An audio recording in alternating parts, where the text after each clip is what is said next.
देश में सबसे पहले आपका स्वागत करता हूं। और आज अरुणाचल प्रदेश के लिए बहुत ही एक हिस्टोरिक एक ओकेजन है। आज अरुणाचल प्रदेश के जो विधानसभा का रिजल्ट्स आउट हो चुका है और भारतीय जनता पार्टी ने एक रिकॉर्ड खड़ा किया है। पिछले 2019 में भारतीय जनता पार्टी ने 41 सीट से हम लोग विजेता हुआ था। इस बार 2024 के इलेक्शन में 46 वोट से भारतीय जनता पार्टी का विजेता हुआ है। तो सबसे पहले तो मैं अरुणाचल प्रदेश के जितनी भी हमारा जनता है उन सभी को हम बहुत बहुत धन्यवाद एक्सप्रेस करते हैं अपना पार्टी के ओर से। और साथ साथ में अपने यशस्वी प्रधानमंत्री श्री नरेंद्र मोदी जी और अपना भारतीय जनता पार्टी के राष्ट्रीय अध्यक्ष श्री जेपी नड्डा जी को भी मैं धन्यवाद प्रकट करता हूं। पार्टी और अपना honourable prime minister Shri Narendra Modi ji के आशीर्वाद से जो डेवलपमेंट पिछले 8-10 सालों में अरुणाचल प्रदेश में हुआ है, ये उसी का ही एक रिफ्लेक्शन है। पब्लिक ने उस काम किया हुआ, पार्टी ने जो काम किया है उसको धन्यवाद देते हुए भारतीय जनता पार्टी को एक थम्पिंग मेजोरिटी के साथ में इस राज्य में दोबारा भारतीय जनता पार्टी का सरकार बनाने का यहाँ में निर्णय जो है वो दे दिया है। तो डेवलपमेंट जिस हिसाब से पिछले 8-10 सालों में जो हुआ है आप सब लोग जानते हैं, क्योंकि आप लोग मीडिया बैकग्राउंड से हैं सभी लोग। और हमें उम्मीद है कि आप सब लोग कहीं ना कहीं अरुणाचल के बाकी क्षेत्र में भी आप लोग ट्रेवल किए होंगे। मैं आप सभी को अनुरोध करेंगे कि आप सभी लोग दोबारा एक बार फिर आप लोग जिन जिन एरियाज में आप लोग ने पिछले 4-5 साल या 8-10 साल पहले गए होंगे, इस बार फिर जाके देखिए कि जमीनी स्तर पर क्या डेवलपमेंट वहां पे हुआ है। बीजेपी सरकार केंद्र में आने के बाद अपना मोदी साहब ने जिस हिसाब से जो काम किया है, अरुणाचल प्रदेश टोपोग्राफिकली बहुत ही एक चैलेंजिंग एक राज्य है, उसका बावजूद भी यहाँ पे जो 10 साल में जो डेवलपमेंट बीजेपी सरकार ने जो दिया है, इट इज वेरी हिस्टोरिक। तो जनता काफी खुश है। अपना यशस्वी प्रधानमंत्री जिस प्रकार से अरुणाचल और हमारा नॉर्थ ईस्ट के जनता को प्यार करते हैं, हमारे ऑनरेबल प्राइम मिनिस्टर साहब हमारे जनता का प्रॉब्लम्स को वो समझते हैं, उसको एड्रेस करते हैं। तो ये एक अच्छा एक इंडिकेशन है। अभी 4 तारीख में एमपीज का भी काउंटिंग होगा। तो आप सबको पता है कि अरुणाचल प्रदेश का दूसरा नाम है लैंड ऑफ राइजिंग सन, उगता सूरज का भूमि है। तो उगता सूरज का भूमि से भारतीय जनता पार्टी ने एक विजेता हम लोग ने प्राप्त किया है। इसी दिशा में अपना 4 तारीख में भी अपना भारतीय जनता पार्टी का सरकार दिल्ली में बनेंगे और अपना यशस्वी प्रधानमंत्री नरेंद्र मोदी जी का तीसरी बार प्रधानमंत्री बनना ये तय है। बहुत बहुत धन्यवाद।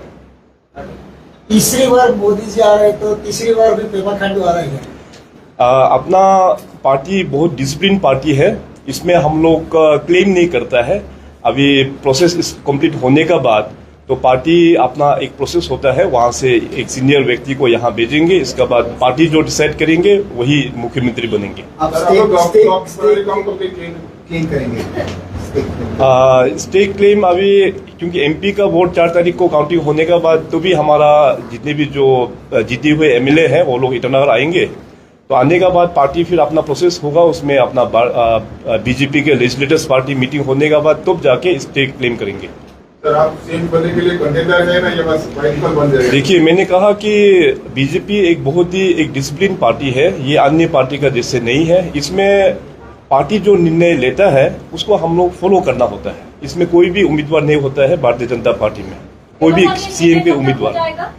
जी, ये निर्णय कब तक हो जाएगा? जैसे कहा हमने 4 तारीख का बाद ही, क्योंकि एमएलएस को आना होता है और एमएलएस का एक ऑफिशियल मीटिंग बैठना होता है, तो उसमें एक सीनियर व्यक्ति भी बैठेंगे पार्टी की ओर से। Sir, congratulations for the victory in the state, but we have observed that few of your ministers also have faced their loss in the election like Taba Devi sir. So what could be the reason that BJP candidate also losing election despite the very good position in the state as a development of our activities? कुछ क्षेत्र में देखिए अभी वहाँ के local dynamics अलग होता है। आप सब भी जानते हैं कि यहाँ ट्राइबल पॉलिटिक्स में कहीं की अपना क्लैन बेस भी हो जाता है। तो इस प्रकार करके कहीं कहीं हम लोगों को हार का भी देखना पड़ा। मगर सेइंग सो पार्टी के लिए आने वाला दिनों में अच्छा रहेगा। भले ही कुछ सीटों में हमारा एमएलए हार गया है पार्टी का, मगर अपना एमपी वोट में आप लोग देखिएगा कि पब्लिक लोग पूरा एमपी में अच्छा से दोनों सीट में ईस्टर्न वेस्टर्न दोनों में एमपी में ही डालेंगे. Sir, what are the chances of having a female cabinet minister in this election? Right now, I can't comment on this because BJP is a very disciplined party. So, after formation of government, then only it can be decided.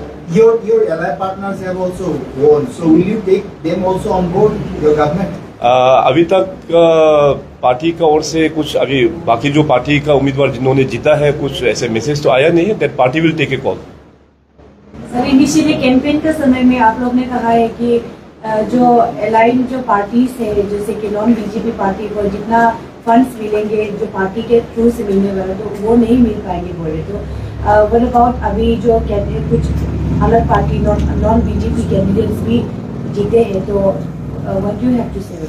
नहीं, जहाँ जहाँ जरूर party का ticket को जीत हासिल तो नहीं हुआ मगर डेवलपमेंट के दृष्टि से देखिए भारतीय जनता पार्टी जैसे मैंने कहा कि 2019 में भी 41 सीट से जीता यानी कि 19 सीट में 2019 में हार गया. तो इस बार हम लोग का सीट बढ़ के अभी हो गया है 46. तो 14 सीट में बीजेपी हारा हुआ है.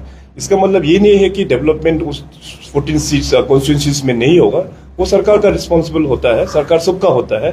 डेवलपमेंट जरूर करेंगे. Sir, what about your views about Congress party? You have restricted Congress party for 1 seat here this time.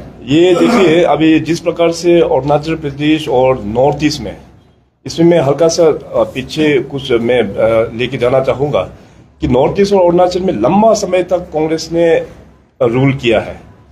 तो इसमें देखिए कि नॉर्थ ईस्ट और अरुणाचल को एक करप्ट सिस्टम एक यूनिट बना के रखा उन्होंने. दिल्ली में जो बैठने वाला कांग्रेस के लीडर्स उस वक्त में यहाँ नॉर्थ ईस्ट में काम करवाना हो तो पैसा वहां दिए बिना यहाँ काम होता नहीं था.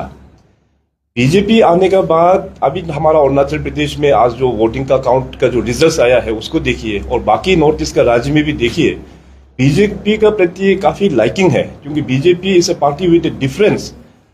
तो इस प्रकार से जो डेवलपमेंट को देखते हुए तो पूरा बीजेपी का साथ दे रहा है.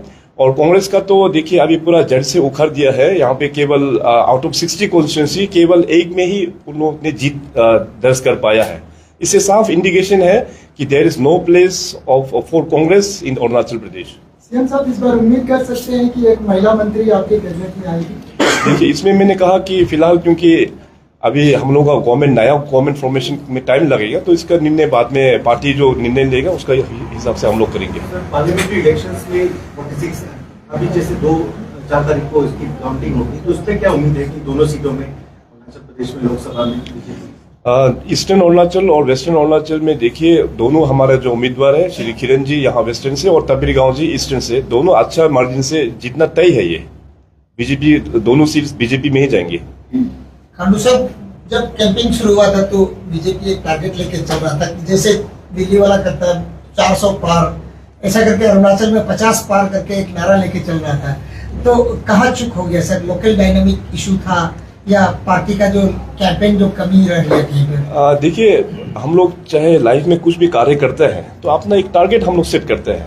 तो जरूरी नहीं है कि टारगेट को हम लोग 100% अचीवमेंट लाइफ में तो होता नहीं है. तो जो भी हो एक प्रोफेशनलिज्म में एक प्रोफेशन में पार्टी का भी अपना एक लक्ष्य होता है ताकि अपना कार्यकर्ता उस हिसाब से काम करे. तो 50 का लक्ष्य हम लोग ने रख के तो हम लोग ने काम किया और बहुत क्लोज हम लोग पहुंच पाया है. 46 तक तो हम लोग आ गया है. 2016 से हम लोग देख के जा रहे हैं पेमा खांडू जो बोलता है करता है. इस बार भी कुछ कमाल करेगा होगा अरुणाचल के लिए आप? अभी ऑलरेडी पार्टी की ओर से हम लोग ने संकल्प पत्र ऑलरेडी मैनिफेस्टो हम लोग ने रिलीज चुनाव दौरान में हम लोग ने किया हुआ है. आने वाला भारतीय जनता पार्टी के जो सरकार चलेगा उसी दिशा में चलेंगे. हम लोगों का जो संकल्प पत्र है उसका आधार पर हर एक सेक्टर्स में हम लोग काम करेंगे. ये बीजेपी पार्टी का ये वादा है. पेमा साहब एग्जिट पोल में 350 से ज्यादा मिनिमम दिखा रहे हैं बीजेपी की सरकार के लिए. सहमत है आप इस बात से किस आधार पर? अभी देखिए 4 तारीख को पता चलेंगे. देश के जनता जो फैसला करेंगे उसको हम लोग पूरा सर झुका के नमन करके एक्सेप्ट तो करना ही है. Sir one more question. कुछ लोगों ने जो बीजेपी की टिकट नहीं मिले वो लोग अलग पार्टी से कंटेस्ट किया. सो during the campaign you were mentioning that there is no place for other parties except BJP. लेकिन अब ये वो लोग तो जीत गए, तो उन लोगों की कहना कि फिर भी डील है बीजेपी, फिर भी डील है पेमा खांडू, तो आप उन लोगों को शामिल करेंगे और फिर से दोबारा अपोजिशन ले जाओगे? ये आज जो 60 कॉन्स्टिट्यूंसीज में बीजेपी का जो 46 जीत हुआ, इसके अलावा जो अन्य जो पार्टी अलग अलग पार्टी वेरियस रीजनल पार्टीज में अराउंड 14 सीट्स जो गया है, तो ओरिजिनली तो वो लोग भी बीजेपी का ही था, टिकट नहीं मिला, कुछ लोग ने छोड़ के फिर अलग पार्टी में जाकर टिकट ले लिया। मगर देखिए politics is an profession, so Bharatiya Janata party काफी एक मेच्योर पार्टी है और बहुत एक प्रोफेशनल एक पार्टी है। तो इस प्रोफेशनल पार्टी में ऐसे नहीं होते कि आपका मन चाहा जब चाहे छोड़ के चला जाओ, जब चाहे फिर आके ज्वाइन कर लो।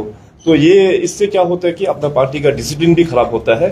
तो ऑलरेडी पार्टी का ये निर्णय पहले से ही लिया हुआ है कि अलग अगर कोई भी दूसरा पार्टी से जीत के आएंगे उसको भारतीय जनता पार्टी में शामिल नहीं करेंगे।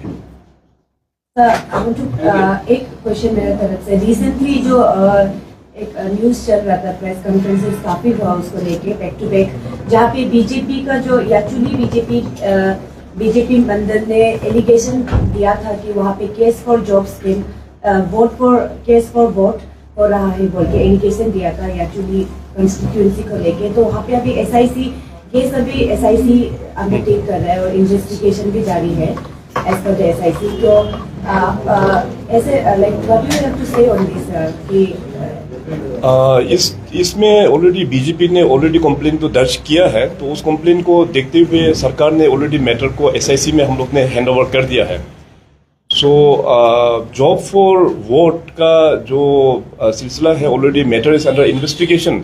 सरकार की ओर से मैं आप सभी जो मीडिया दोस्तों आप सभी को ये बोलना चाहेगा कि इसमें जो भी कल्प्रिट है उसको एज पर नॉर्म्स उसको सजा भी जरूर मिलेंगे।